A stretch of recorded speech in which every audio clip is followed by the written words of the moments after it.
Hi everybody, hi Noga. Hi, Gib. Happy to have you here again. So this is our final Game of Thrones Season 8 preview video. Our next Game of Thrones video will be Game of Thrones Season 8 Episode 1. Yay. Ooh. Can you believe it?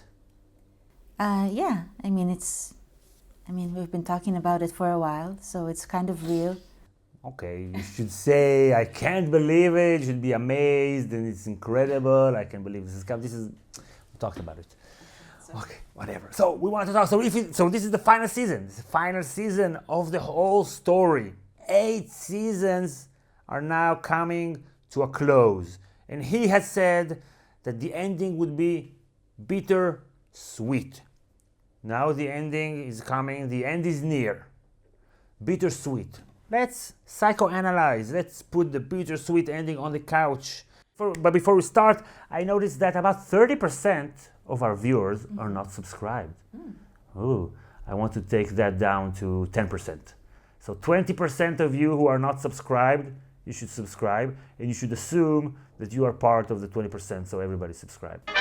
So when we first met the characters, the world was pretty much stable. We had the 7 kingdoms, we had a king, we had a family that we first encountered in the first season, which we thought that Ned Stark was the hero, blah, blah, blah. Yeah, everything was fine. Yeah, everything was fine, everything was in order. What we think as viewers that is in order, what we're used to is the basic structure of good versus evil, and that the good people win. Especially in fantasy stories. Especially in fantasy stories. There's a very clear line between what's good and what's evil, etc. Yeah. And then we see that the good people don't always win. Right. The bad people are sometimes more powerful. Right. And we come to this kind of process, which is a bit of a disillusionment process. Right, so we as viewers, we thought this story was about one thing at first, right? Yeah. About good people against bad people, and this is the hero, but then we realized that this is not the story. Right. Characters themselves, they also become disillusioned. Right. Ned thinks honor prevails. No. Sansa, she thinks this prince is beautiful, she's going to be a beautiful queen with beautiful princes. Yeah, because the just world hypothesis that everything is in order and everything is just is crashing. What is that, the just world hypothesis? Well, it's assumed that we as humans, we need to believe that the world is just and that it follows certain rules. Why do we need to assume it? Because basically when there's no order, there's anxiety. Chaos. Chaos, yeah. Chaos is A pit, large gaping pit of despair. The pit of despair. Exactly. Basically a pit of anxiety because... It's better than despair. Yeah, it's better than despair because we need certain structures, we need certain organizations. We're far less anxious when we can predict things, when we can... So, sorry to cut you off, but this is exactly true for the realm. We have 7 kingdoms, you have lords, you have high lords, you have the high lords, right, of every kingdom, and then you have the king. Then that's the structure. Right. But then when that structure falls apart, the anxiety levels come in, and then there's chaos. Right. And this is basically this is a story about a realm descending into chaos. Right. A gaping pit of despair. Chaos isn't a pit. Chaos is a ladder of despair. Because what Melanie Klein says, and we've talked about this in the past, but we'll talk about it again and probably again and again. Yes. Yeah, she talks about certain positions that we're in. And the first position is the paranoid schizoid position. Okay. And basically, in the paranoid schizoid position, there is a division between good and evil. Clear division. A clear division, black and white, good and evil. Right. And in order not to feel that, a person engages in what is called manic defense, because we don't want to feel the dependency and the fear and everything. So we say, okay, so the good guys will win, and we're part of the good guys. That's like a manic defense, because the good guys don't always win. It's not very clear and cut. I mean, many things can happen in this world. Yeah. It's anxiety provoking. Therefore, we use the manic defense not to feel the anxiety. from what I remember from your previous lesson about the paranoid schizoid position, is that this position has changed throughout the story, right? It hasn't changed. It hasn't stayed good and evil because we see the different point of views of all the characters. Right. Then we move to the depressive position, in which people and also ourselves are both good and bad.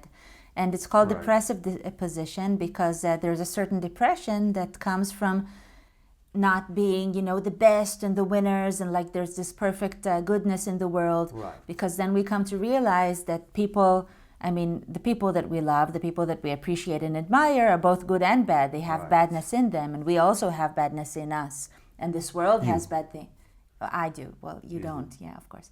And the world is also both good and bad. So this is probably part of the bittersweet thing. Good and bad, bittersweet. Yeah. A major theme that we talked about, disillusionment. Right, disillusionment. A major theme of the story, and we think it will come to a head in the final part of the story. Right. So I would add that Martin basically he took Tolkien's world, fantasy world, What can men do against such reckless hate? which was paranoid schizoid, right? You had the good guys and the bad guys. Go hit him! It's not that simplistic, but basically the bad guys are ugly, they wear black, the good guys are beautiful and they wear white. So he took that world and we thought it was playing by the same rules, and he said no.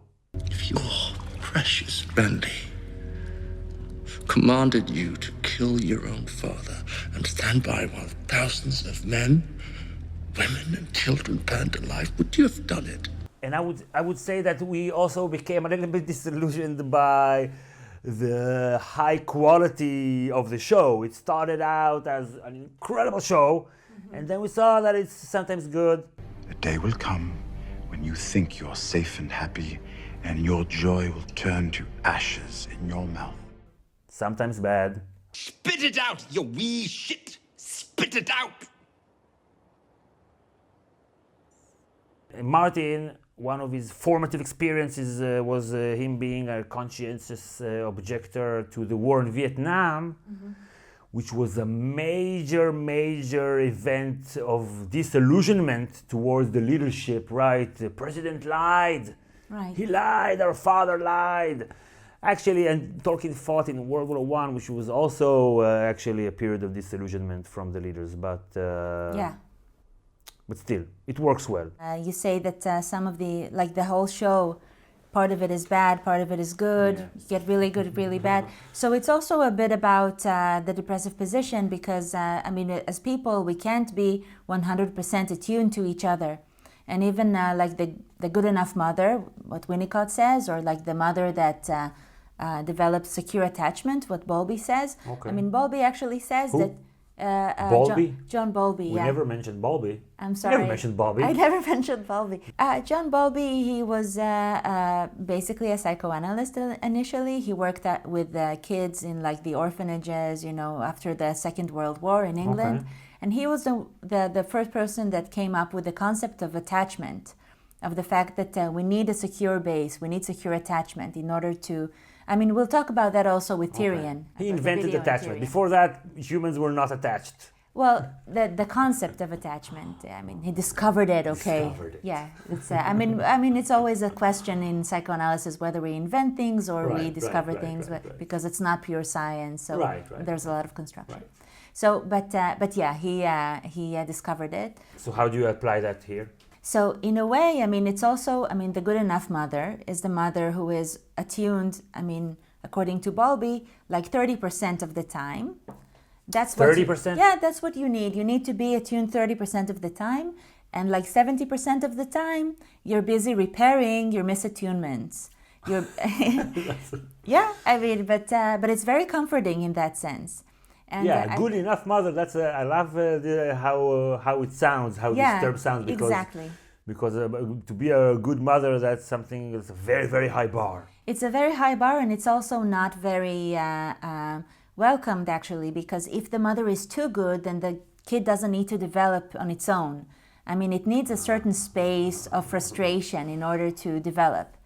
And also in the sense that if you're like attuned 100% and then suddenly you're not, it feels like you're dropping the other person instead of them like, getting used to these kinds of like the kind of interaction. So how do you relate that to the story? Because the first season was so good, then we felt dropped in a way. But if we look at it on the total, I mean, it was a great show. I mean, even if one episode or one scene was, misattuned and it wasn't done well, then there is the total experience of things. Definitely. So here the story starts where the hero king who won the war, he's a drunk who doesn't want to rule, is not interested in ruling, does not know how to rule. I'm trying to get you to run my kingdom while I eat, drink, and haul my way to an early grave. And the beautiful knight and the beautiful queen are twins who are sleeping together and they try to kill an 8-year-old boy. That's just like the first episode. Yeah. So right off the bat, you become disillusioned. But it's so interesting that our attachment to this image of what the world should be is so strong that even though all the clues are there from the beginning that it's going to be hard and bittersweet, we still have a hard time grasping that reality. And still now, people are still pining for a good ending. A good ending. Yeah. So how hard is it to accept and to be disillusioned in a good way? To be in the depressive position?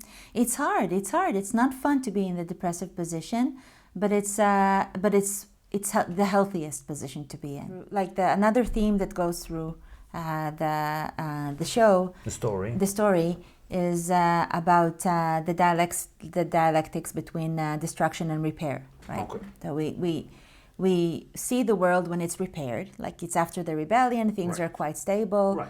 It's like we come into this world and we think that's the way it is, you know? This is all it's going to be. I mean, it's going to be, fun and games. Right, and they say winter is coming, a war is coming, but it's fine. It's fine. I mean, who knows when winter will come, and maybe they're just stories and they're not real, just like the things that the ladies tell the kids before they go to bed to scare them. But in the dialectics process, the grains of the destruction are already there. There's a war coming, Ned. I don't know when, I don't know who we'll be fighting. But it's coming. So it's not like a deterioration, it's a more complex process. So the thing is, I mean, deterioration also, I mean, it signifies in a way a linear development, which is going downwards, but it's still linear. Right. And the dialectical process is not something that is linear, but something that is developed through thesis, antithesis, and synthesis. And this is a historical process and also a psychological process? Yeah. How does it work in our brains, psychoanalytically? Well, first of all, we're all moving all the time between destruction and repair, like in relationships and towards ourselves. We destroy something and then we repair it. I mean, if we're healthy enough to repair it, sometimes we're not healthy enough and then relationships just get destroyed. And some relationships will inevitably, be destroyed in life. But the whole process is about destruction and repair. I mean, that's, you have a rupture in the relationship and then you repair it. You have a rupture in your attitude towards yourself because, you fail an exam or you do something, that shows you like your bad side, and then you repair it in a way. Right, and you told me this once, and I remember it because it was very useful, that those ruptures are very useful, very important, because then when the repair comes, the relationship is stronger than it was before. So basically, the destruction is an opportunity to do for the solution. So if we apply this to this story, so there is an incredible destruction, but from that destruction there's also an opportunity, and the repair could make the realm even stronger than it was before for the future, which actually works very well for our main prediction of the realm becoming one more united kingdom of Westeros, not 7 kingdoms. Yeah, that's better. A pyramid that makes more sense. Queen, whatever, monarch above everybody, the faith, the maesters, all the lords, everything under this one ruler, more absolute ruler, which would make a more stable realm for the future. So that's the sweet part. And the bitter part is all the destruction that goes in order to get to that point. Yeah, like there was something strong enough in the relationship in order for you to survive the rupture. Okay. I mean, but it also says that there was something there, like the seed that erupted the rupture in the first place. Right. The same thing goes for Westeros in the way. Right. There was something there that wasn't working. That's Right. why it happened in the first place. Right. So now maybe there's like this opportunity to repair it. Right. Everybody goes north. Yeah. To fight the White Walkers, so that's the optimistic side. Jamie is there, Daenerys is there, Jon is there, Bran is there. Everybody goes north. Yeah. Except Cersei, whatever, to unite. Yeah, but there is also a possibility that in history, like there is this kind of like indifference of like better, stronger. I mean, dialectical processes just happen. Doesn't mean that it's necessarily better. So if we go through this dialectic process, it can go back to the way it was, which means a restoration, a Targaryen restoration, doesn't work. Right. Jon being king doesn't work. I'm still not sure that it has to be something stronger. I think that we also have to to prepare ourselves in a way, like as human beings, to anticlimactic experiences. I mean, and the fact that we can endure anticlimax. Like the fact that we don't need the climax in order for it to paint the whole picture backwards. Okay. All kinds of things could happen. That's what I'm saying. So we've been doing videos, Noga, since after season 7. That's like a year and a half. Right. And we've been talking and analyzing 7 seasons and 5 books. And next week, we'll have new stuff to talk about, and we'll be able to see who is right, who is wrong. And who is dead. Starting next week, we're gonna have 7 videos every week. Okay, we're gonna do episode reviews, episode Q&As. We're gonna do another video about the episode, some psychoanalytical perspective. All kinds of science videos, philosophical videos, historical videos about movies and shows and all kinds of stuff. And another new surprise that I don't want to spoil right yet, but it's gonna be something very, very, very awesome. A new thing for Goth Academy. Stay tuned. Actually, 2 things. You're gonna hear about them soon. So, be a patron. 1 cup of coffee. Gil is working so hard to provide 7 videos a week. It's just buy him a coffee. I mean, imagine that you're buying him a cup of coffee because he needs it. He doesn't get much sleep. Yeah, I need some coffee. Okay, thank you, Noga. Thank you, everybody, for watching. I want to thank all the people who are buying me coffee every single month. About 400 of them from around the world. It's incredible. Thank you, everybody, for watching, and we'll see you all next time. Bye, everybody. Bye-bye. This is the end.